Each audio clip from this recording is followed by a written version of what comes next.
we're spending time with Michael Arden, and Michael Arden is from Midland, Texas. He was a presidential scholar in the arts. He was went to Juilliard on a full scholarship, but he left Juilliard early for the very good reason that he was cast in the Broadway revival of Big River on Broadway, I believe as Tom Sawyer. So it seems a good reason, perhaps, one might leave. As a performer, he has been in film, been in television, been on Broadway.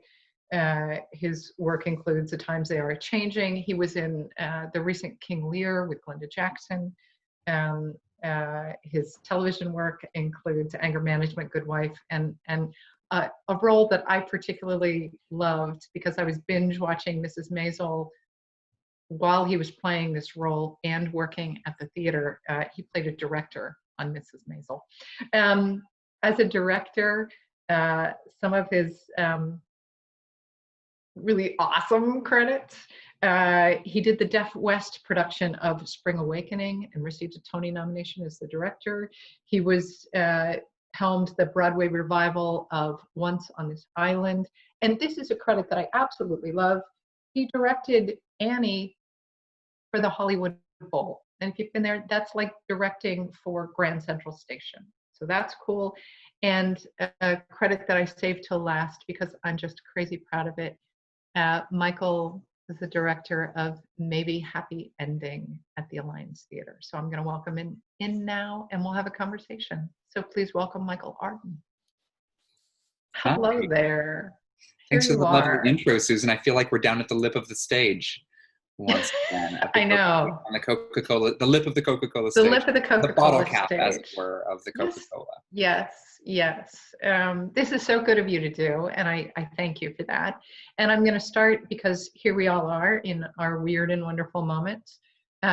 Where are you and what's keeping you busy and sane in our current times? Well, I can answer part of that simply. I'm in upstate New York, and I've been here since March 13th, and very happy that I was able to get out of the city because that was obviously a very, I usually live in the West Village, so I'm definitely happy to have a little space and air up here and be out of the madness of the city and safe and how am I saying sane and busy? I adopted a puppy. Oh, good Lord. I've been scrubbing a lot of carpets, if you know what I mean. Yes, of course you have. Of course you have. I have been gardening and I learned how to make sourdough. I made my own starter. I've been doing that. Endless cooking, as I'm sure everyone is doing, in a way that I'm not used to doing in my life. So that's been both difficult and really fun. And I am working on a site-specific socially distanced theater project that's going to be happening at the end of June, hopefully. So I want you to talk about that because I heard about it recently and it sounds impossibly cool and beautifully conceived. So will you tell us a little bit about that? Yeah, well, the impulse really came from I live in a little small town in upstate New York, and there is a inn nearby, an inn and restaurant that opened about right around the time I moved into the town, and it's the only hotel or motel bed and breakfast we have in the town. It has it's one of 3 places you can get dinner. And I really like the people who work there, and I feel like it's vital for our community. And when COVID happened, they lost all of their income because no one was traveling, no one was booking rooms, and their restaurant was closed. So both halves of their business sort of, was floundering. And I thought, God, I really wish I could help them out. And what could I do? And so I then had this idea to sort of go back to my roots as director. I got my start doing site-specific kind of happenings in Los Angeles. And I thought, well, what if I could somehow raise money to keep this business afloat while also providing some money and a few weeks of food to artists. And so now we are doing it with, there's like a company of 30 stage managers, actors, artists. Our stage manager, Justin Scribner, is my associate. Kathy Ang, who is in Maybe Happy Ending, is in the piece. It's just a bunch of people who I have really loved and wanted to work with for a long time, creating a site-specific piece based on the town up here. And so trying to involve local residents and raise money for other smaller business and using them when possible, be involved in the show. And so it's kind of like a community service project, but a chance to make some theater and use the constraints of the time we're in to be our guide and be an opportunity to do something that hasn't been done. I love that. And I want to double back to the site-specific work, because one of the things that I wanted to ask you to talk about a little bit is your design process from conception to assembling collaborators, and then the process of design. Because something I find so gorgeous and specifically you about your work is that your sets are never simply sets. Your physical environments are characters in your shows. In a way that just lifts the entire narrative and enterprise to a really gorgeous level. And I was going to question you on where that impulse comes from. So start by telling us more about site-specific work in LA. Well, when I was in LA acting on a television show for 100 episodes, and I was feeling really sort of frustrated by not being able to do theater, which is my first love. And I knew a lot of people were feeling the same way, my friends in Los Angeles, so I raised money on Kickstarter and wrote an adaptation of the play La Ronde by Schnitzler that took place in Los Angeles called L.A. Ronde. And we did the show for an audience of about 12 people. There were 20 people in the show. We did audience for an audience of 12 each night. And the best kind of theater has more people on stage than... Absolutely. I shouldn't say that to an artistic director. But I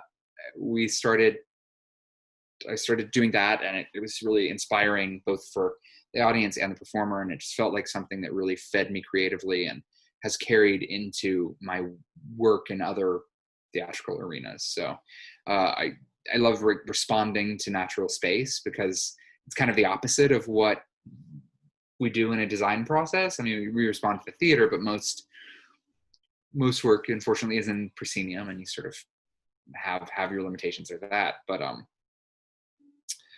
that's how I got started. And that show, the first show I directed, was the reason I did Spring Awakening. Somebody saw that and said, would you direct for Deaf West, which I had worked with before? And I suggested Spring Awakening. And so that was all sort of born out. And our first production of Spring Awakening was in a sort of site-specific theater as well in downtown. Where did it begin?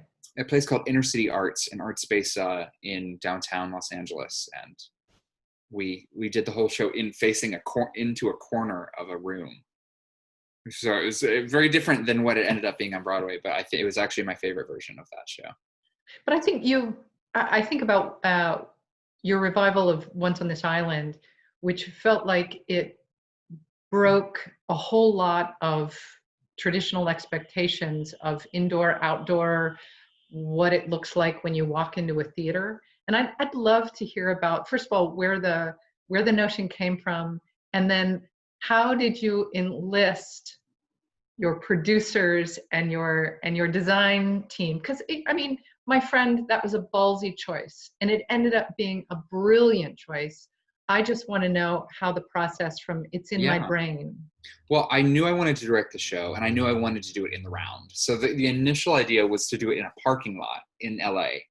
And Lynn and Steve, the writers, said no. So we didn't do that. But I wanted the company to play all the instruments and mostly do the show a cappella. So the idea was like, how do you tell a story when you don't have electricity? How would we tell a story after a storm? So that was sort of the impetus of the idea. And then, of course, when we were looking at it on Broadway, I work with a designer exclusively. His name is Dane Laffrey. We were high school roommates at boarding school. So we've been working together since we were 15, 16 years old, which is a long time ago. I never knew that. Yeah, we shared two little bunk beds in a dorm room, and have worked together ever since in one capacity or another on pretty much all of our projects. So he sort of comes attached. We come as a pair. You've seen us in tech. Yes, I have. He's as much of a director as I am a designer. So it's a great partnership. We Side note, we call our joke company name of our theater company is Zero Tolerance Theater, because like if like one thing goes wrong, and you know this from maybe if like one thing, it sort of sets into a chain of events that like completely makes the show fall apart. So we joke that Zero Tolerance started back in the year 2000. Yeah, and so I was working with Ken Davenport and had done Spring Awakening with him, and on opening night during the second act of Spring Awakening, I was pacing in the lobby, and we were like reading the reviews, of course, and he said, "What show do you want to do next?" And I said, "Once in the Silent. I want to do it in the round. Has to be at Circle in the Square." I knew I wanted it to be elemental, and chose my design team sort of based upon that, and people who were willing to go on that journey with me, and we built a model of the set in Circle in the Square before we had a theater, like long before. It just is sort of like, well, here's what we think the set should look like. It's obviously Gosh, that looks like Theater in the Square. Yeah. So it was really like we hedged all our bets, and it worked out for us. I think Paul Libben, who owns and runs that theater, saw how passionate we were about it being a story about people coming together around a fire in a circle, and blurring the line between audience and performer, and looking at, from a design wise, the collision of these two worlds not meant to meet. So that's why we have beautiful red theater seats that have been crushed by a telephone pole. We wanted a truck going through the wall of the theater. We wanted a collision, because that show is about collisions. So Dane and I, every process by saying, what is this about? Like, what is the show about, and how can the visual world be a metaphor for the heart? So I wonder, because there are lots of ways into making a piece of theater, right? You have the folks who are text, have the kind of literature. You have people who are armchair psychologists and really want to unpack the psyches of the characters.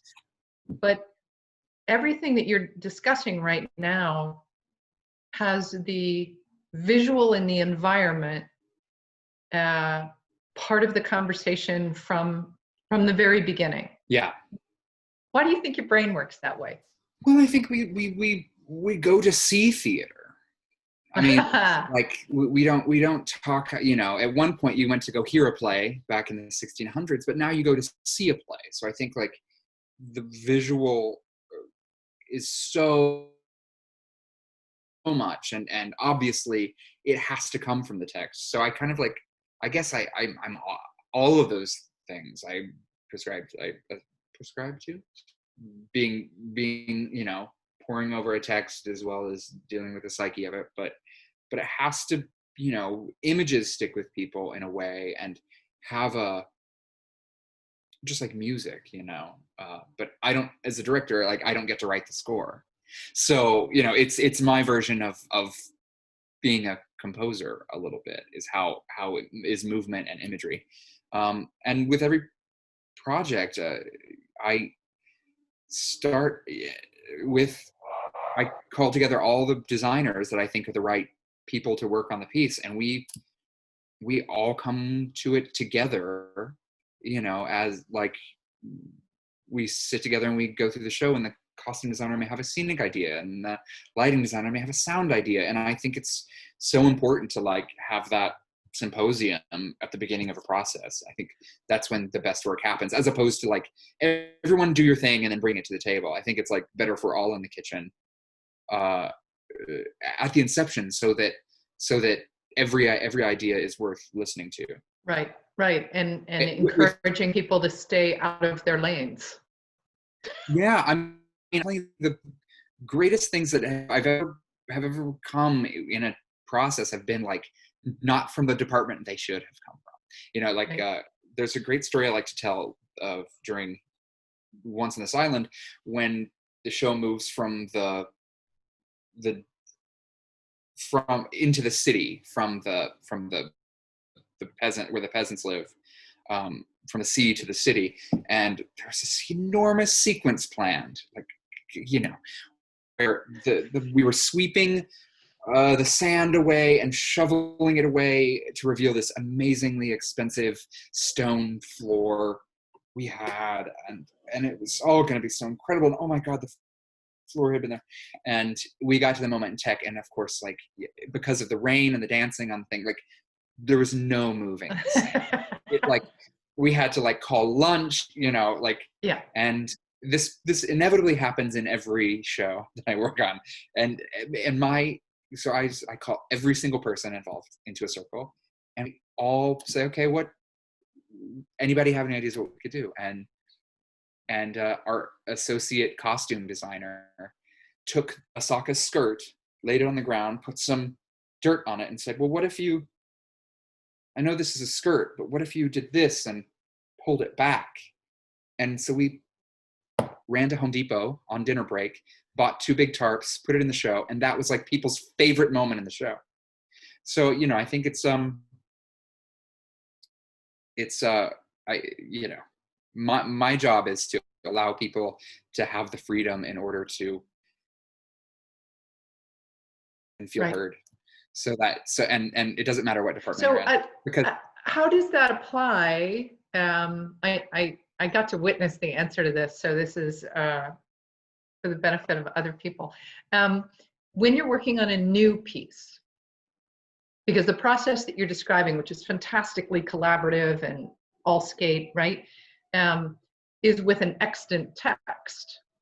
So add into that collaborative mix a writer and a composer, and how's that work? I mean, it's sort of the same, you know. I don't know if it's much different. Of course, like, you know, I think it's important that channels of information and you know, I don't want the costume designer walking up to the composer and saying, hey, you should try this, but, you know, I want to know what everyone is thinking and thoughts. And, you know, you gave incredible notes as we were working our way through that process on Maybe Happy Ending on a new show. But, you know, it's about saying, can we try this?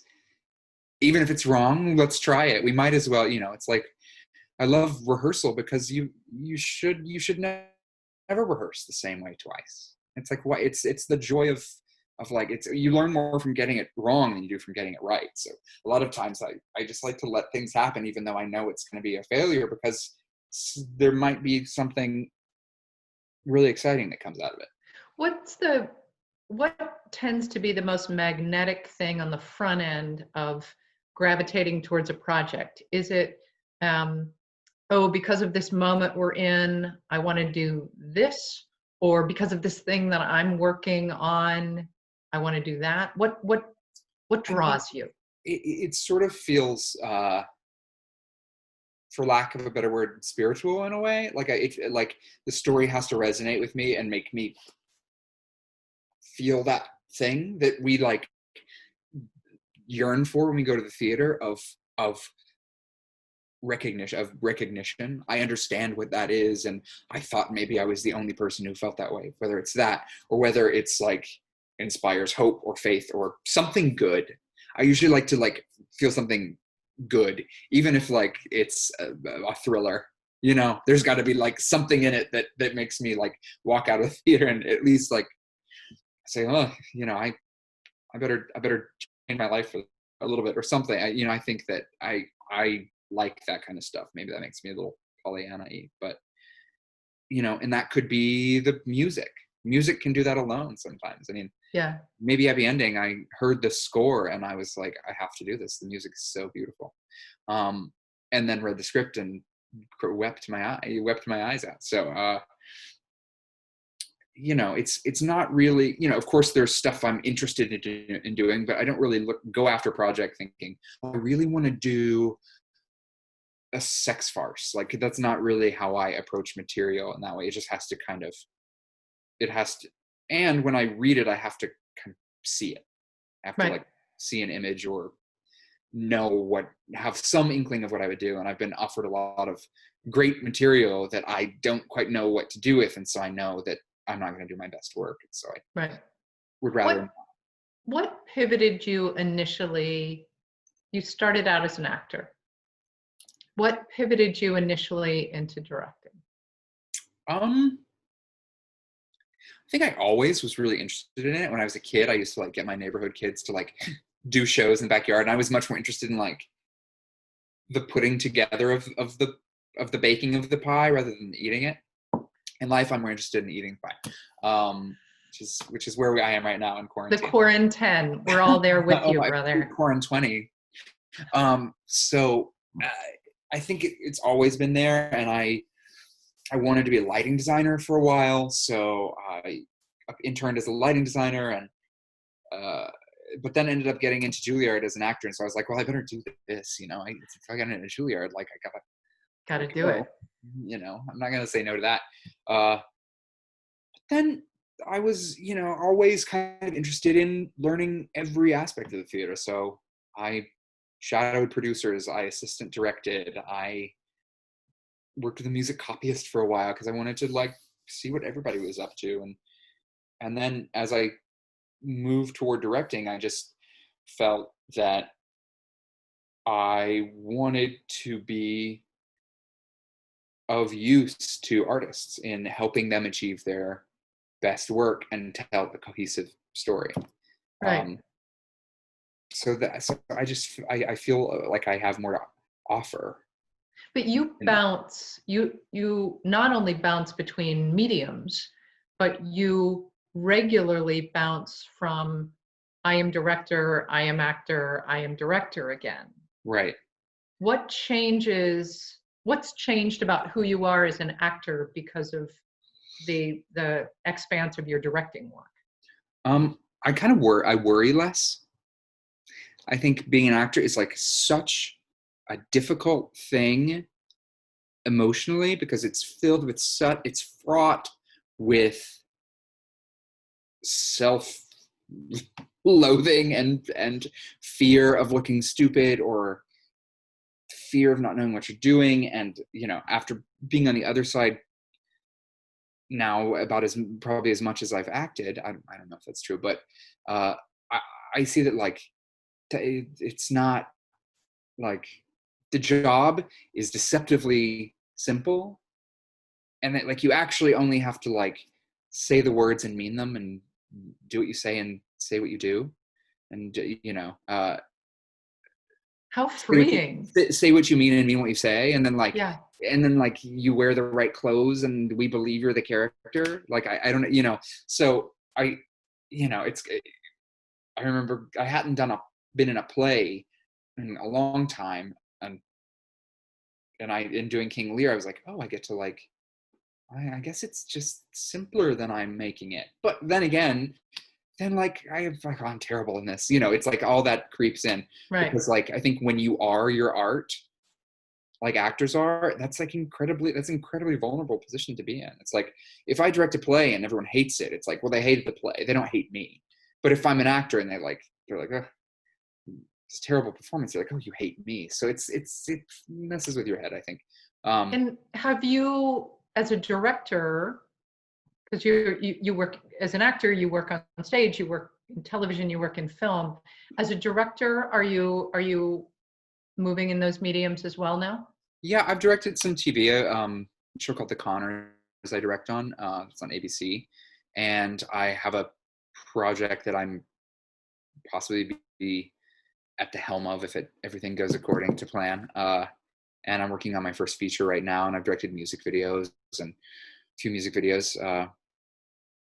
So yeah, I'm very interested in that. I think like I'm always going to come back to the theater because as coronavirus is showing us making me realize the thing I love most in the world is when people share a space and when actual like chemistry is involved, like the air, which is now the weapon, is between two living beings. There's nothing like it. I think you might agree. Yeah, but and also my my sense of you, zero tolerance, confirming what I'm about to say, is that you like the impossible. Yeah. And theater is more likely to serve up the impossible than, I mean, there are things you can solve in film and television with money and technology that would appear to be impossible in theater until you figure out how to do them. Yeah. And right? then in theater, they become not an effect, but they become magic. You know, it's like actually there, and it happened, and you don't know, and you're at the pace of it, and you can't rewind it, and you saw it with your own eyes. How did that happen? So you know, that is, yeah, I'm definitely gonna try. My husband joked that I can't just do do a play. Like, you know, he's like, you take a one-man show and like somehow make it the most like technically complex thing ever. But that's because I want people to be, I want them to believe that magic exists. Right. You know, that's like, it maybe happy ending. There is a show there that is, you know, 2 chairs, a plant, and a couple people, and some instruments, you know, a band on stage, and that's it. But you know, I'm interested in really taking the audience on a visual journey, and you know, and one that keeps surprising. I always tell people about my meeting of you in a hotel lobby in New York, that, you know, I had read and listened to Maybe Happy Ending, had the same, oh my gosh, how beautiful this story, how beautiful this music, and was just trying to imagine how to take that intimate, beautiful story and make it hold up to a bigger piece of architecture, our theater. And I do remember you talking about, because it is a piece so much about you know, our technology, and you put your hand out like that and said, I don't know, I wonder if maybe the stage. Yeah, that was one thought. That, can you imagine if we had done that? We practically did, Michael. Well, yeah, but you know, it became like, the metaphor became like, right. It became the idea of being able to like manipulate things, and that we do on our iPhone. We like make things bigger and smaller, and we close them. We open windows and we close windows, and that became the metaphor. And I just think that, like, if you can like really take people, if you can make something a world so believable that the audience kind of like forgets it a little bit, then they are like with the emotion of the show, and hopefully like there's nothing in the way of like that direct heart connect of the material. Right. So that's why I really hate like fake candles on stage. I have like a real thing about it. I really like can't stand it, because I can always tell if like I was working on Christmas Carol at the Geffen, and we lit like 60 candles in the show or something. And like, I'm just into, and I was like, we have to. It's important. Like, if the detail isn't like so real, audiences know it. Even if they don't know it, they know it. And then they're not buying into the reality of the characters. If they can't buy into the reality of the world, they can't do that. So how does that inform, I mean, you talk about your go-to with Dane, and you have a circle of designers who are in your wheelhouse. When you work with an actor for the first time, right, and you need live flame as opposed to electric flame, how do you work with actors to get them to, knowing full well from firsthand experience the vulnerability, how do you get them to their most honest, authentic place? I think you try to like ask them, you try to get them to have the thoughts that the characters would have, to know and create a world that is so detailed and real that even if like they know that the view out their window is this building, and that, you know, it's like, we'll never know that as the audience, but if I can create a process and whereby which we explore everything, and I've given them enough, a solid enough swing set and playground to play on, then they don't have to like act. They just have to like do and think, but they know what it is they're thinking about. They have references. They have, so, you know, and just letting them feel comfortable so that impulse can occur, you know, that and they can react to it. And so, you know, every actor is different, so I'm always wondering what questions I can ask, what, you know, what I can help. There was So a detail that maybe Happy Ending was up and running, and we were doing an event on the stage early one morning, and so I was backstage and I was showing some guests the set from backstage. And I came around a corner, and there, maybe this big, on that Jagunda set in our Jagunda theater, was a exit map in case of fire for the helper bot yards. And it was very detailed, right? And no one, even in the front row, would ever have known it was there, right? But I saw it and I thought, first of all, it made me love our prop shop madly. But what I loved was the absolute attention to authentic detail. yeah, and that sign was in Korea. We made that sign, and that was Matt made that sign. Our Matt Iacosa made that sign, and it was in Korean, and we figured out what the yards were going to look like, and all of the light switches were specifically Korean, and, you know, yeah, it's you know, how exciting. Like, let's yeah. build a world so that even if the audience doesn't recognize it, it's all of one thing, and you feel like you get to really go on a trip there. And that's, I mean, to your point about what can you provide to an actor, what can you ask of an actor, when a world is made so complete, I think of that as yet another fantastic resource for an actor to be authentically present. Right? Yeah. So do you have a, whether it's an extant text or a combination of artists, what's your dream project? Oh gosh. I mean, my dream project is having a company. I want to, you know, have my own dance theater de Wuppertal, you know. So that's kind of, I'm, you know, in a way I'm doing it right now. I'm working with 30 of like the greatest artists I know. And we're not worried about being reviewed, and we don't know what it is we're making, and everyone is equal, and we're going to see what happens. So in a way, like, and it's a lot of nonverbal work, which I'm really excited to do. Right. Work with dancers and dance theater. And so that is, you know, if I could like have a company that like makes work and goes to festivals and goes to theaters and devises work, you know, like looking at like that type of stuff. That's the dream. I know. Not That's probably fantastic. What you hear, but that's my dream, is to have a company and somewhere to rehearse. Right. What was the show that you did 100 episodes of? It's called Anger Management. That was Anger Management. Okay. Right. I actually only did 99 because they wrote me out of one so that I could be in ragtime at Lincoln Center for a night. Nice. When you play a recurring role, what do you do for yourself to keep that a generative process?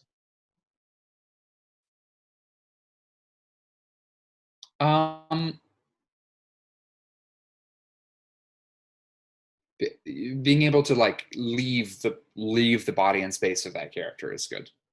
Okay. Know? Like I'm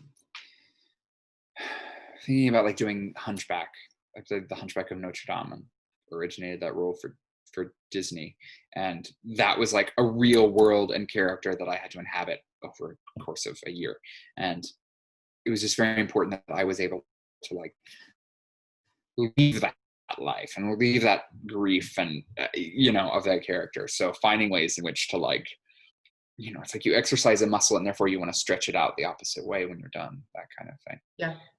When you're down, are you truly Lots of down? drugs and alcohol. Lots of drugs and Lots of drugs alcohol. and Well, alcohol. I better souls than ours have relied upon them. Are you able, I mean, when you're in the throes of a project, are you able to turn your mind off? No. You need to? No. No. I'm always thinking about it. What do you do at the end of a project? So it's open. You're a director. You've slogged through tech. You've slogged through previews. You careen toward previews and you slog through previews, and then it opens and you're like, well, that was it. And it freaks me out so much that I have to leave immediately. And I usually don't even say goodbye to anybody. I just like run away because I know that I want to keep working and I can't. And it's really hard for me to go back and see a show after I've opened it. Like once in this island, I saw like, I could only go back once every month or so because otherwise it was just like unbearable. Right. And not because it wasn't like the cast was doing anything wrong or anything, but it's just because like, oh, I never got around to like making that better, or I never, you really just like with a show, you just run out of time. Right. But I mean, it's not like, I mean, I can't imagine anyone in the history of time, has ever been like, perfect. I'm done. You know what? Take the rest of the day off. Like it's never that. It's literally like you're like writing light cues until like the champagne is poured. So when you came back for the tour on Once on This Island, did you dive back in, or did you figure out how to, with fidelity, take that production and make it a touring? Well, it was a totally different staging because it was proscenium. Oh, so right. it was kind of like starting over, but it was like destroying the Legos, the thing, but still having the pieces of the Legos to rebuild the thing. So a lot of things I thought worked a lot better on the tour, and it's just a different way of taking it in. It's like from one vantage point. So, the story has to all just fit within one frame. So that was interesting, and something I was able to like do things in that show about like we could know what time of day it was because we had a site for the first time, Right. So it was fun. I really enjoyed, and I had an incredible company on that tour. So sad that it got. Yeah, they were out in the midst of it. Yeah. Is there any plan to return, or does one not know? Okay. Unfortunately. Yeah. So I'm going to remind folks on our call that if you have questions, you can hit them through the chat or put your hand up and we'll call you out. Oh, look, somebody beat me to it. All right. So yeah, should I read it here? Or you read it. Here, all right. Loved your set for Maybe Happy Ending. When you were just starting out as a director in smaller found stages, you weren't working with Broadway / Lord budgets, I guess. Do you have a design tech moment from a low budget show you directed that you're particularly proud of? I love that question. Yeah, okay. One that comes to mind is in this production of Le Ronde that I was doing, there was a sequence that took place. If you know that show, there's a scene between the artist and the young thing. And in my version, the artist was like a up-and-coming filmmaker living in this unbelievably, disgustingly crowded garage. So the audience left one house and followed one character who rang a doorbell on what looked like a garage door. And then the garage door opened and it was like lit from within, filled with stuff. And the character was in there, and music started at the same time. And we did this really cool thing where in the scene, he had all these screens as if he were editing, and he picked up an iPad that had live video and started filming the young thing.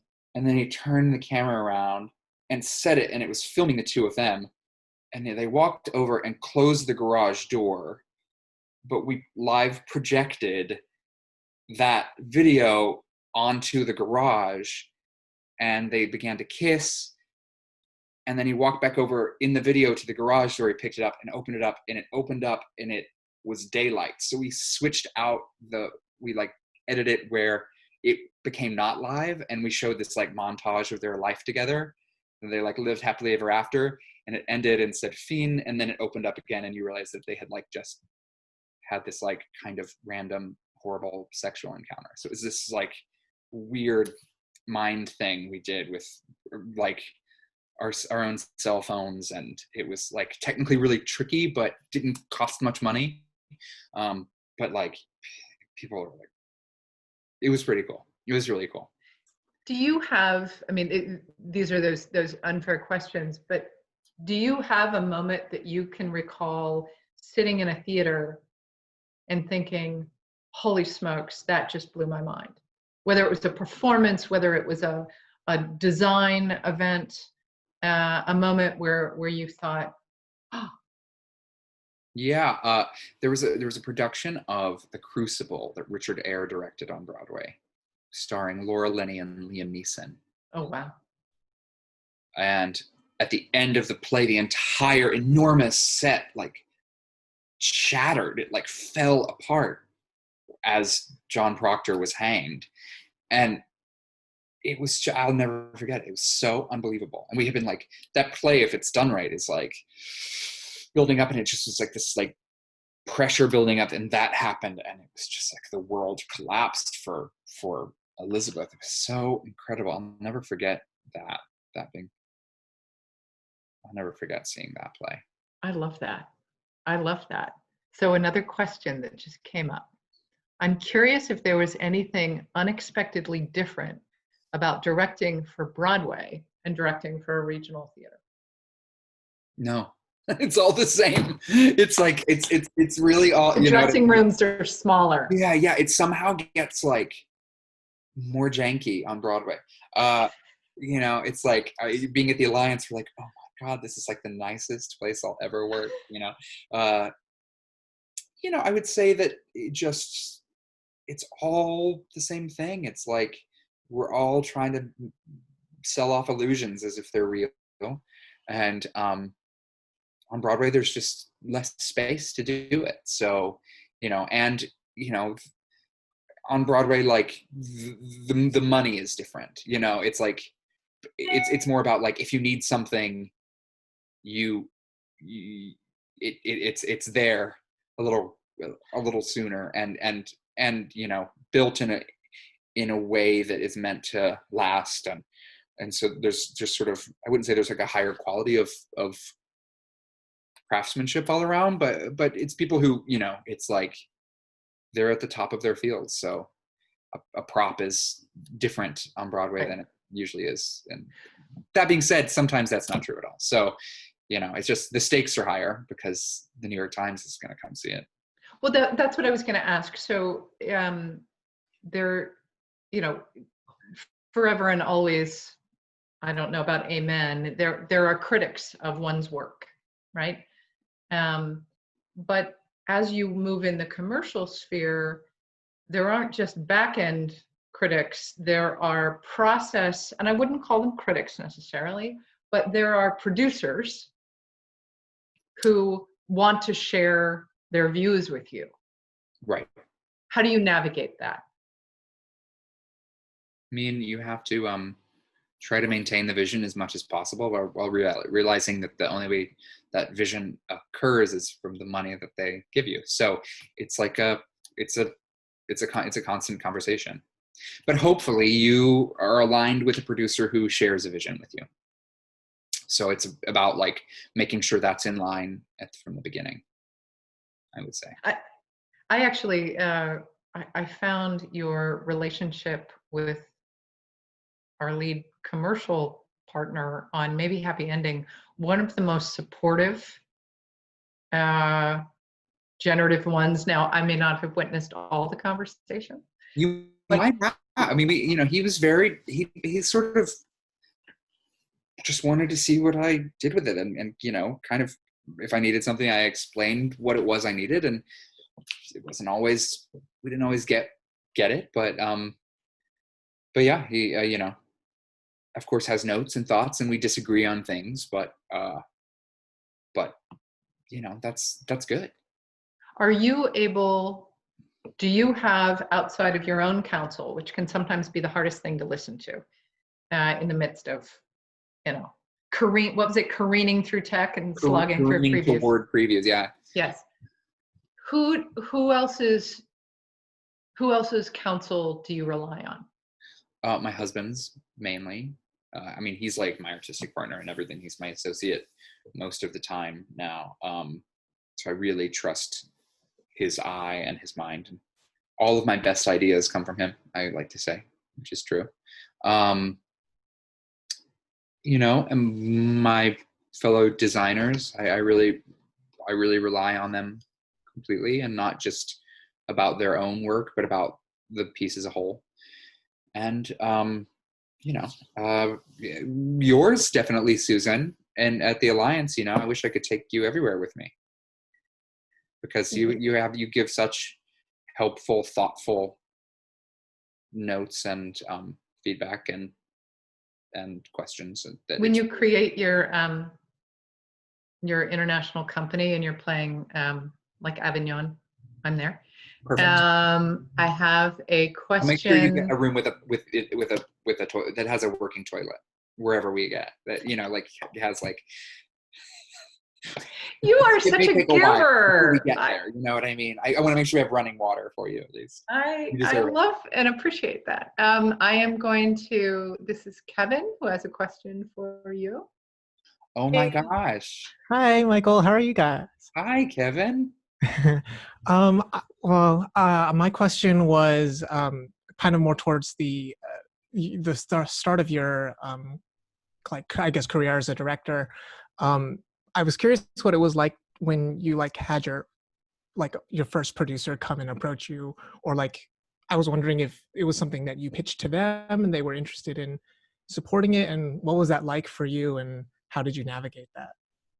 Well, that's a great question. First of all, hi. Kevin was in our company of Maybe Happy Ending, for those of you who don't know. I wish I could see your face right now, but I'm imagining it. I would say, I got my career, I raised money on Kickstarter and did it myself. So that's a little bit different. But after that, it was, I was approached. I also raised money on Kickstarter for Spring Awakening, and was dealing with the artistic director of Deaf West, but producer, that just sort of people started.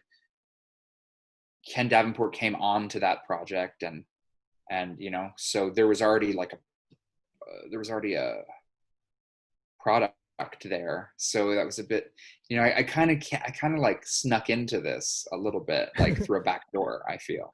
But and then now I of course pitch things, and I'm sometimes approached for things. So it all depends. I don't know if that really answers that question. What makes you may have answered this because you talked about needing the emotional hook. You don't have to tell us this specific, but you've been pitched some things that you've said hard no's to. What makes something absolutely not a project for you? If I feel that it's in existence in order to make money. That's really hard for me to say yes to. If I feel like it's what'll make money is this. That's for me, that's it's like salt in the earth, Yeah.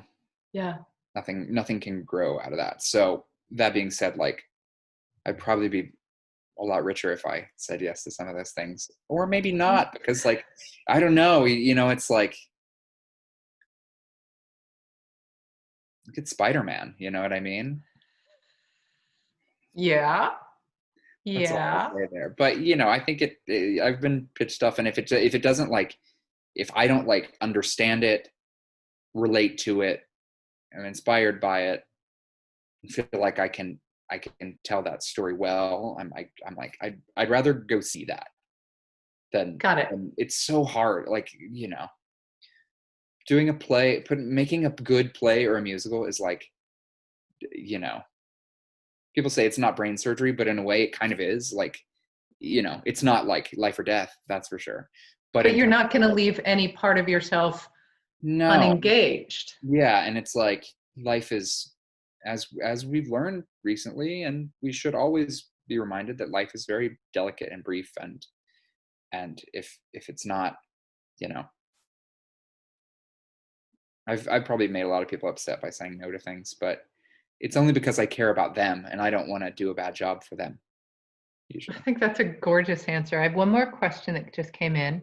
There are a number of people on this call who are multi-hyphenate artists. Do you have any advice for folks who try to balance the development of their diverse interests from somebody who does multiple things well? Yeah, I would say just realizing that never lose sight of the fact that they're all connected, you know? So never stop trying to learn things, you know, like I want to like go back to school. I want to study, you know, I want to learn how to be a lighting programmer. I want to, so that I can talk to a lighting programmer in a better way, you know? So I would say, like, regardless of what you're focusing on and what you need to do to like feed yourself, know that like there's always a way to learn for free. Especially thanks to the internet, but you know, and people do a lot of times want to like see you as one thing. I mean, I sort of, oh, Michael Arden, wait, aren't you an actor? You know, and like that is like a huge. So that's why when nobody would like let me do shows or produce shows, I like raise money on Kickstarter and do it myself. So just, you know, invest in yourself that way. Keep learning and know that not everybody is going to understand, because people like to give people names. They like to put them in a box. They like to, because it's easier for them to understand and articulate, not necessarily out of a malicious manner. So just like keep faith, keep feeding yourself, and know that sometimes you're going to be called in one direction and you have to put things on the back burner, and that's okay. I love that answer. And we're right at time. I have to thank you, and I have to do it with an observation just from this hour, and also getting the great pleasure of watching you at work. You have great abundance thinking. You don't think about limitations, and I say that as an abject compliment. Thank you. You think about what else, what more, how could we?